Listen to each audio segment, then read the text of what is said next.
मकामी बैंक भी हुकूमत को कर्ज नहीं दे रहे। IMF प्रोग्राम बहाल न होने की सूरत में पाकिस्तान की बैरूनी फाइनेंसिंग पाइपलाइन खुश्क होती दिखाई दे रही है। रवां माली साल के पहले 6 महीनों के दौरान मुल्क में डॉलर की आमद 40% कमी के साथ 5 अरब 59 करोड़ डॉलर रही, जो गुज़िश्ता साल की इसी मुद्दत के दौरान 9 अरब 40 करोड़ डॉलर थी।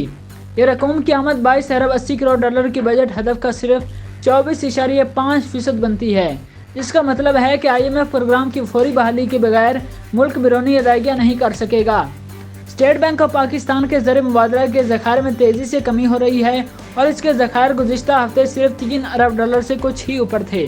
जुलाई से नवंबर तक 5 महीनों में पाकिस्तान ने तकरीबन 5 अरब 11 करोड़ डॉलर के गैर मुल्की कर्जे हासिल किए, जो कि पिछले साल के इसी अरसे में हासिल किए गए गैर मुल्की कर्जों से तकरीबन 14% ज़्यादा हैं।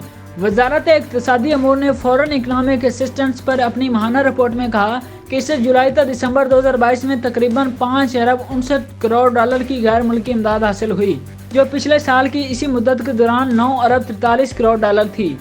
दिसंबर में पाकिस्तान को सिर्फ 47 करोड़ 80 लाख डॉलर मसूल हुए, जो नवंबर 2022 में हासिल होने वाले 84 करोड़ 20 लाख डॉलर से 43% और दिसंबर 2021 में हासिल होने वाले 4 अरब 56 करोड़ डॉलर के मुकाबले में बड़ी कमी है।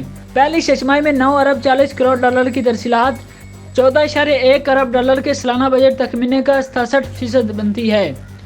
MIA ने मुकम्मल माली साल 2021-22 की गैर मुल्की मईशत मामनत 16 अरब 97 करोड़ डॉलर रिपोर्ट की। पिछले बरसों के बरक्स रवां साल गैर मुल्की तरसीलात ज़र के सिर्फ 3 बड़े ज़राए थे, जिनमें मल्टीलेटरल कर्ज दहंदगान से 4 अरब 70 करोड़, इसके बाद बायलैटरल कर्ज दहंदगान से 70 करोड़ 80 लाख डॉलर और कमर्शियल बैंकों से 7 अरब 50 करोड़ डॉलर के बजट हदफ के मुकाबले में सिर्फ 20 करोड़ डॉलर मसूल हुए। कमर्शियल बैंकों से मिलने वाली रकमों की कमी से ज़ाहिर हुआ कि प्राइवेट कमर्शियल बैंक भी IMF के प्रोग्राम और ज़र मुबादला के ज़खायर की कमी के बायस हिचकिचाहट का शिकार हैं।